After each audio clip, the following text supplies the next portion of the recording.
ये आप देख सकते हैं ये दवाइयाँ, जब इनको पता ही नहीं है तो फिर ये यहाँ पे किस लिए बैठे हैं? कसाई है यहाँ पे।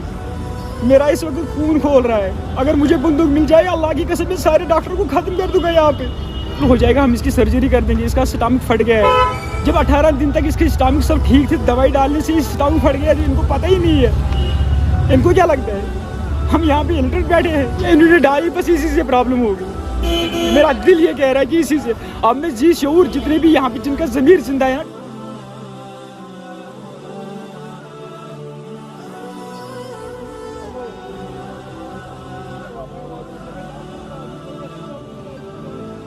एक बहुत ही माइन्यूट सी दवाई है जो दी ही जाती है बच्चे को। ऑस्टा D3 एक विटामिन D3 कंपोनेंट है जो दिया जाता है। A to Z एक मल्टीविटामिन है। Because of low birth wait उसको ये चीज़ें दी गई थी।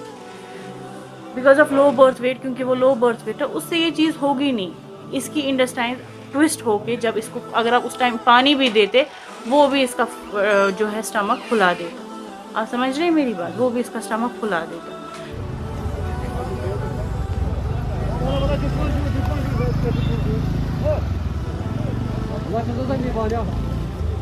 नाम बताए और आप कहाँ से और आप कहाँ पे और क्या प्रॉब्लम? मेरा नाम मुजफ्फर अहमद है। मैं नौगाम से आया हूँ यहाँ पे। मेरी मिसेस की डिलीवरी हुई थी LD में, और उस मेरा 2 बच्चे हुए थे। एक तो LD में उसकी डेथ हो गई। वहाँ पे उन्होंने बोला कि 2 दिन वेंटिलेटर अवेलेबल नहीं था। फिर तीसरे दिन मैंने उनको रिक्वेस्ट की कि मेरे बच्चे को शिफ्ट करो GP पर, लेकिन उन्होंने फिर बोला कि हमारे पास वेंटिलेटर अवेलेबल हो गया, बट 7 दिन के बाद उसकी वहाँ पर डेथ हो गई। अब जो बच्चा यहाँ पे था, इसको 18 दिन हो गए यहाँ पे, लेकिन ये 7.5 महीने का ही था। अब जब 18वां दिन आज है, सुबह जैसे PG स्टूडेंट वहाँ पे राउंड के लिए आए, उन्होंने मुझे बोला कि आप ये दवाई लाइए। आप देख सकते हो कि ये दवाई, एक ये है, एक ये है, एक और ये है। लेकिन मेरे पास वीडियो है कि 18 दिन तक मेरे पास बच्चा जो था वो खेलता था, दूध पीता था अच्छे से, जब भी कोई उसको बुलाता था वो अच्छे से सुनता था। लेकिन जैसे उन्होंने इसको दवाई डाली ना, उसके पेट में जैसे दवाई गई, फिर उसका मतलब ना सारा कुछ बिगड़ गया। आप देख सकते हो, आप देख सकते हो वीडियो, देख सकते हो वीडियो क्या है उसकी। लेकिन अब मैं चाहता हूँ कि जितने भी डॉक्टर पूरे कश्मीर में है, मैं उनसे मेरी एक रिक्वेस्ट है।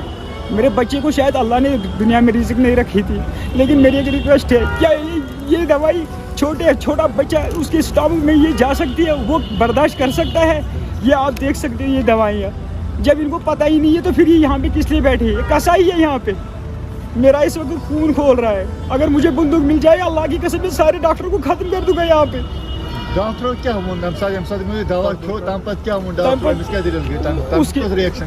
उसके बाद में उन्होंने मैंने इनको बोला कि देखो अब ये मेरा बच्चा चला रहा है, इसको पता नहीं क्या हो गया। इन्होंने कहा कि आप वार्ड 8 में लेके आओ इसको, वहाँ पे ड्रिप दे दी गई इसको।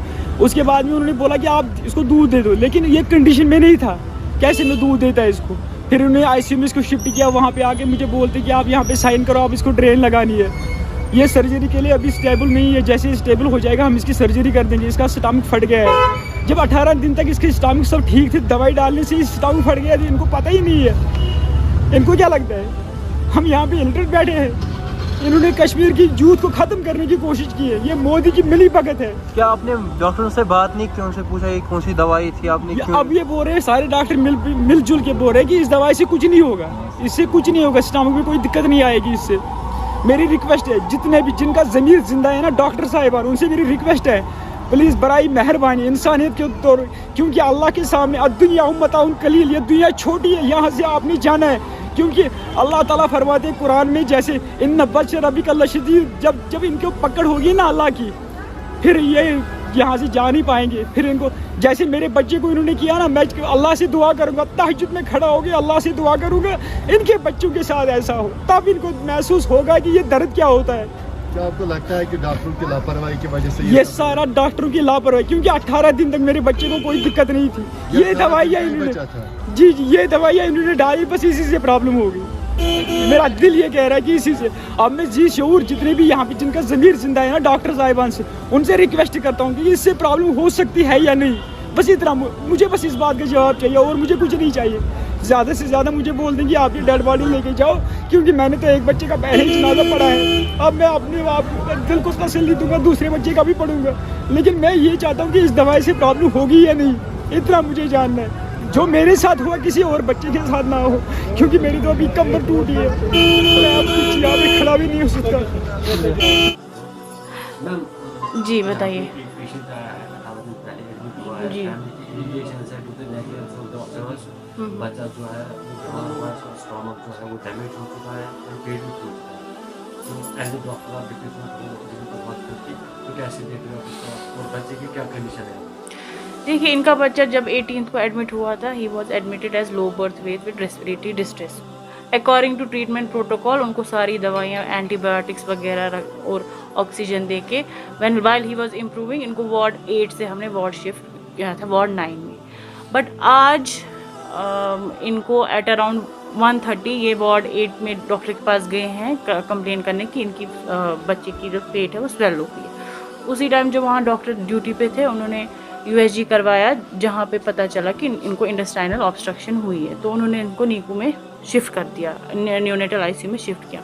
वहाँ पे हमने इनको पीडियाट्रिक सर्जरी से जो डॉक्टर थे, ऑन कॉल डॉक्टर थे, उनको बुलाया और उन्होंने जब वहाँ देखा तो वहाँ पे देखा गया कि ये केस ऑफ नेक्रोटाइजिंग एंटेरोकोलाइटिस है, जो कि एक बहुत ही कॉमन कॉम्प्लिकेशन होती है प्रीमेच्योरिटी में।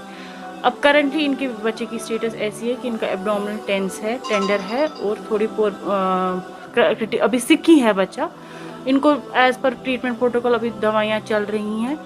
अब आगे इंशाल्लाह देखते हैं कि वेंटिलेटर भी अगर अवेलेबल होगा तो वो भी हम इनको दे देंगे।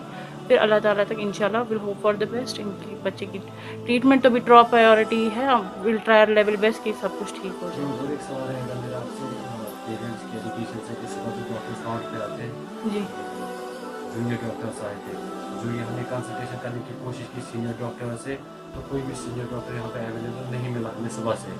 आफ्टर दैट एक डॉक्टर के पास ये गए, उनका मानना है कि हाँ तो बच्चे का स्टोमक जो है वो डैमेज हो चुका है, तो आपका बच्चा जो है सर्जरी के लिए जाना है। और कौन कौन सी दवाई इनको दी हुई थी कि उसी के कारण जो है ये प्रॉब्लम बच्चे को हुई। Junior doctors in the sense क्या, यहाँ पे आपको रेजिडेंट डॉक्टर्स मिलेंगे, यहाँ पे आपको सीनियर रेजिडेंट्स मिलेंगे। They are not junior doctors, they treat everyday basis पे। यहाँ पे कितने पेशेंट्स आते हैं, you can not consider them at junior doctors. वो दिन भर नीकू पीकू ये सीनियर डॉक्टर्स और रेजिडेंट डॉक्टर्स के ही अंडर होता है। ये दिन में न्यूनेटल ICU में इतने पेशेंट्स चेक करते हैं। और यहाँ पे पता है बच्चा जो है नॉर्मली भी अगर देखा है अडल्ट और बच्चे में काफ़ी फ़र्क होता है, बिकॉज बच्चा अपनी कंप्लेंट्स खुद नहीं बोल सकता है। यहाँ पे टॉप प्रायोरिटी वही रहती है, यहाँ पे डॉक्टर आपको हर जगह अवेलेबल मिलेगा, फिर वो वार्ड 8 में हो या वार्ड 9 में हो या फिर कैजुअलिटी में हो। ऐसा नहीं है यहाँ कोई जूनियर डॉक्टर नहीं है, यहाँ रेजिडेंट डॉक्टर्स हैं सारे। और उन्होंने इनके बच्चे को, जब मैंने इनकी केस शीट देखी, नोट्स पे हर चीज़ लिखी थी, हर एक ट्रीटमेंट अच्छे से दिया था कि क्या है क्या नहीं है, डे टू डे जो भी उसमें इम्प्रूवमेंट हो रही थी, क्या हो रही थी, क्या टेस्ट किए, सब कुछ ठीक था। फैमिली का मैम ये भी मानना है कि 18 दिन से जो बच्चा हमारा यहाँ पे जो बिल्कुल नॉर्मल था, खेलता था, हंसता था, इन्हें माँ का दूध ही पी रहा था। जी तो आज सुबह जो दवाई दी गई है इनको, ऑस्टर D3 कैल्शियम की दवाई और एक दवाई, तो जो ही वो दवाई बच्चे के स्टोमक में गई है आफ्टर दैट जो कॉम्प्लिकेशंस स्टार्ट हुए। देखिए, उस दवाई से ये चीज़ होगी नहीं, क्योंकि ये एक बहुत ही मतलब मैं क्या बोल सकती हूँ, एक बहुत ही माइन्यूट सी दवाई है जो दे ही जाती है बच्चे को।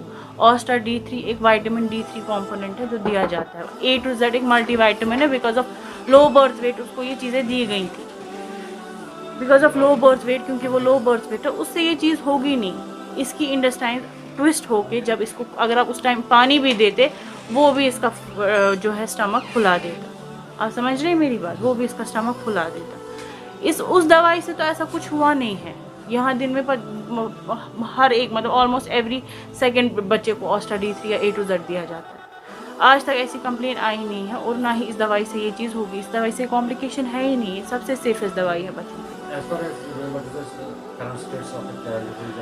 नहीं, अभी है ऑब्वियसली, जब उसकी इंटेस्टाइन्स अभी ट्विस्ट हुई हैं तो अभी थोड़ा सिकी है, पर will hope for the best. हम अपनी पूरी कोशिश करेंगे, डॉक्टर्स अपनी पूरी कोशिश करेंगे कि ट्रीट करें उसको टू द लेवल बेस्ट। फिर देखते हैं आगे, विल ट्राई आवर बेस्ट।